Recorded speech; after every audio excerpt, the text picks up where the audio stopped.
تو انہیں سمجھ میں آ جائے گا کہ نبی کی ذات کے معجزات کیسے ہوتے ہیں۔ اگر انہیں قوت صحابہ پیغمبر پر شک ہے تو پھر دنیا میں کوئی چیز نہیں ہے جو کردار، اخلاق اور ذات محمد مصطفیٰ کو آپ کے سامنے واضح کر سکے۔ اس لیے کہ یہ وہ ذوات مقدسہ گزری ہیں صحابہ اکرام کہ جن کے اخلاق کو دیکھ کر اخلاق محمد سمجھ میں آتا تھا، جن کے کردار کو دیکھ کر کردار محمد سمجھ میں آتا تھا، جن کی سیرت کو دیکھ کر سیرت محمد سمجھ میں آ جاتا تھا کہ صحبت میں بیٹھنے والا جب اتنا اچھا ہے، جس کی صحبت میں بیٹھ رہے ہیں وہ خود کتنا اچھا ہوگا۔ صحبت میں بیٹھنے والے کا جب یہ کردار ہے تو جس کی صحبت میں بیٹھا جا رہا ہے اس کا کردار کیا ہوگا۔ سلمان کوئی معمولی شے کا نام نہیں ہے، سلمان کوئی مکے مدینے کے رہنے والے کسی عام انسان کا نام نہیں ہے، سلمان نام ہے اس صحابی کا کہ جس کے لیے چھٹے امام امام جعفر الصادق علیہ السلام ارشاد فرماتے ہیں کہ سلمان علم کا سمندر ہے جو کبھی خشک نہیں ہو سکتا، سلمان علم کا خزانہ ہے جو کبھی ختم نہیں ہو سکتا،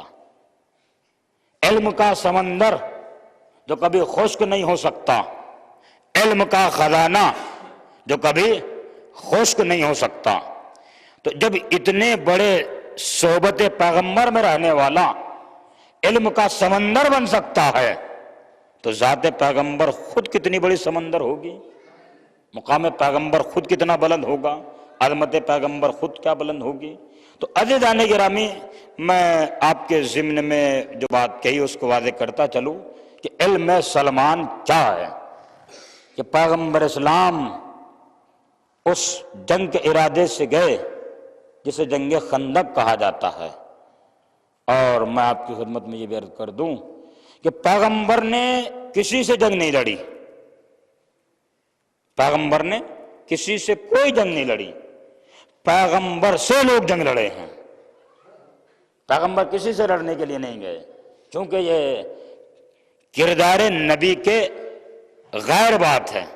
کہ نبی کسی سے جنگ کرے۔ لوگ نبی سے لڑنے آتے تھے، نبی اس کا دفاع فرماتے تھے، کیونکہ دفاع کرنا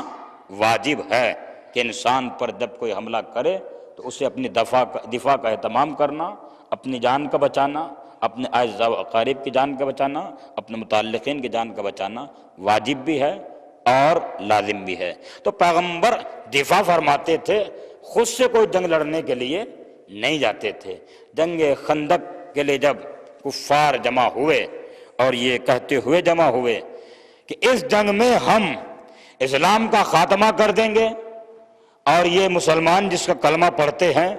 ہم اسے اپنی تہ تیگ کر دیں گے، نعوذ باللہ استغفر اللہ، اس ارادے سے تمام کفر سمٹ کر آ گیا جنگ خندق میں، پورا کفر، پورے جتنے بھی کافر جہاں جہاں تھے، جس مقامات پر تھے، جن جگہوں پر تھے، تمام جگہوں سے جمع کر کے جنگ خندق میں انہیں لایا گیا۔ اور پیغمبر اسلام نے جب کفار کی کثرت دیکھی تو فرمایا کہ خندق کھودی جائے تاکہ ہم ان سے دفاع کریں اور ہم قلت میں رہ کر اپنے آپ کو محفوظ کر سکیں۔ تو خندق کھودی گئی، اور جب خندق کھودی جا رہی تھی اس وقت ایک لمحے میں دو باتیں ہوئی، وہ آپ کی خدمت میں دو باتیں عرض کرتا چلوں۔ پہلی بات یہ ہوئی کہ جب خندق کا میدان اور خندق کھودی جا رہی تھی تو خیمے میں بیٹھے ہوئے ایک صحبت پیغمبر میں رہنے والے نے کہا کہ یہ خندق وندق کوئی فائدہ دینے والی نہیں ہے، آج کفر سمٹ کر آیا ہے اور ان کافروں میں ایک اتنا بڑا بھی شجی کافر آیا ہے کہ جس کی شجاعت پورے عرب میں مانی ہوئی ہے، جسے عمر ابن عبدوت کہا جاتا ہے، جو ایک یکو تنہا 1000 کے مقابلے میں کافی تھا، 1000 کے مقابلے میں ایک تنہا ہزاروں سے لڑتا تھا۔ کہ وہ آیا ہوا ہے آج، اور آج ہم میں اور تم میں کوئی بچنے والا نہیں ہے، آج سب کی جان کے لالے پڑنے والے ہیں، آج سب ختم ہونے والے ہیں، آج سب مٹنے والے ہیں۔ میں تو یہ کہتا ہوں بہتر یہی ہے کہ سامنے جانے کی بجائے پیچھے سے نکل لیا جائے۔ ہوتا ہی ہے عزیزان گرامی کہ جنگ میں ہمتیں دلائی جاتی ہیں، حوصلے بلند کیے جاتے ہیں، فتح کے، کامیابی کے، کامرانی کی باتیں کی جاتی ہیں، ہمتیں پست نہیں کی جاتی، ارادے نہیں توڑے جاتے، ہمتوں کو کم نہیں کیا جاتا ہے، اپنے ارادے کو کمزور نہیں کیا جاتا ہے، ہمتوں کو بڑھایا جاتا ہے۔ تو میدان میں لڑنے والے اسلام والوں میں کچھ ایسے بھی لڑنے والے تھے کہ جو حوصلہ بڑھاتے تو نہیں تھے، لڑنے والوں کے حوصلوں کو پست کرتے تھے۔ ایک یہ منزل آئی، اور دوسری منزل جنگ خندق کھودتے وقت یہ آئی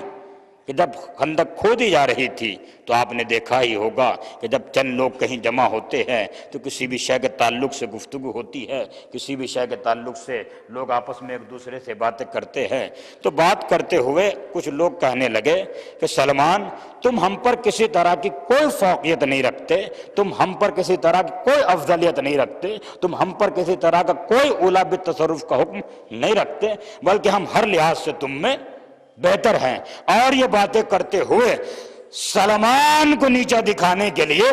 انہوں نے، کیونکہ عرب کے رہنے والے تھے، ان کی زبان عربی تھی، انہوں نے ایک دوسرے کو عربی زبان میں اعلیٰ سے اعلیٰ اشعار پڑھ کر سنانا شروع کیے۔ اور جب ایک عرب شعر پڑھتا تھا تو سب مل کے اسے داد دیتے تھے، پھر دوسرا شعر پڑھتا تھا وہ مل کے داد دیتے تھے، پھر تیسرا شعر پڑھتا تھا وہ مل کے داد دیتے تھے، کہ کہیں ادھر سے آواز آ رہی ہے، کہ ادھر سے آواز آ رہی ہے، کہ سامنے سے آواز آ رہی ہے، کہ پیچھے سے آواز آ رہی ہے، اور ایک دوسرے کو اشعار سنائے جا رہے ہیں، اپنی قابلیت، اپنے علم، اپنی فہم، اپنی فراست، اپنی فکر اور اپنی بلندی کے اعتراف کے لیے، حضرت سلمان کو نیچا دکھانے کے لیے شاعری چل رہی ہے۔ اور حضرت سلمان حکم پیغمبر کی بجا آوری کے لیے خندق کے کھودنے میں مصروف ہیں۔ جب کافی دیر ہو گئی اور سب نے اپنی اپنی قابلیت کو ظاہر کر دیا، سب نے اپنی اپنی قابلیت کے ڈنکے بجا لیے، تو ایک مرتبہ سب ایک زبان ہو کر سلمان سے کہتے ہیں، اے سلمان، اگر تم ہم پر کوئی فوقیت رکھتے ہو تو زیادہ نہ صحیح کوئی ایک مصرع ہی کہہ کر بتاؤ۔ توجہ نہ جانے گرامی، زیادہ نہ صحیح کوئی ایک مصرع ہی زبان عربی میں ہمیں کہہ کر بتاؤ، تاکہ ہم یہ جانیں کہ تم ہم پر کوئی فوقیت رکھتے ہو، تم ہم پر کوئی افضلیت رکھتے ہو، تم ہم سے بہتر ہو، تم ہم سے قابل ہو، تم ہم سے زیادہ